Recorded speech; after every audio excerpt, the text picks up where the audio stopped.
In 1919, the victorious leaders of World War I gathered in Paris. Their task was to redraw the map of the globe and carve up the vast territories of the newly defeated Ottoman Empire. President Woodrow Wilson arrived at the conference pushing a popular diplomatic doctrine. He called it self-determination. The promise was simple and democratic. The local populations of the Middle East, the Arab majority, would finally be asked what they actually wanted for their own political future. But behind closed doors, a completely different reality was taking shape. Britain and France had already agreed to strip these territories and rule them from afar under a colonial system they called mandates. The victorious powers were publicly promising democratic self-rule, while privately engineering imperial control. That immediate contradiction laid the groundwork for a massive geopolitical conflict. As the Middle East was divided up, Great Britain secured the mandate over Palestine. Yet, drawing borders was only the surface. A fierce diplomatic war was brewing in the shadows over what would actually happen to the people living inside those newly drawn lines. The fate of Palestine quickly became the ultimate test. It would prove whether democratic principles could survive the pressure of elite backroom deals. A highly coordinated lobbying effort was underway at the peace conference. Future U.S. Supreme Court Justice Louis Brandeis, alongside World Zionist Organization officials, traveled directly to Paris to exert heavy political influence. Their primary objective was clear: ensure that the pro-Zionist language of the 1917 Balfour Declaration, which promised a Jewish home in Palestine, was officially baked into the binding international peace accords. But they faced serious resistance. Distinguished American diplomats stationed in the Middle East, like State Department Director William Westerman and Dr. Howard Bliss, traveled to Paris specifically to fight the Zionist plan. These experts argued that implementing the Zionist position violated the established rights and desires of the existing Arab population. The 1919 conference had turned into a direct collision. On one side, highly placed political lobbyists operating in Parisian backrooms. On the other, diplomatic experts advocating for the local people. To break this intense lobbying deadlock, President Wilson came up with a genuinely democratic solution.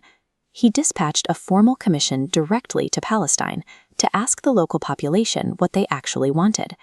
The King Crane Commission spent 2 full months in the region, actively interviewing all sections of the diverse local population to provide an on-the-ground assessment. It was an incredibly rare moment in history. The victorious powers were genuinely attempting to base the map of the Middle East on democratic fact-finding rather than pure imperial strategy. The Commission's findings were explicit. They recommended the total dismissal of Zionist proposals for unlimited Jewish immigration. After meeting with Zionist representatives, the Commission reported that the project aimed for the practically complete dispossession of the present non-Jewish inhabitants. They issued a severe warning. Subjecting the Palestinian people to constant social and financial pressure to surrender their land would require the steady use of armed force. The official United States report concluded that forcing the creation of a Jewish state was incompatible with the democratic promise of self-determination and a violation of basic human rights. The Commission returned to the Paris Peace Conference and delivered their explosive, heavily researched report directly to the world leaders. But the leaders didn't listen. Under the political weight of the Zionist lobby, they took this deeply democratic document and buried it.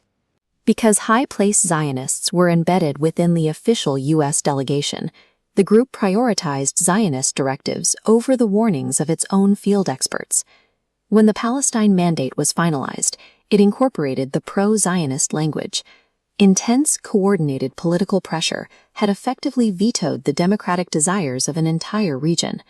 The truth stayed hidden until 1922, when Editor and Publisher magazine finally leaked the suppressed report.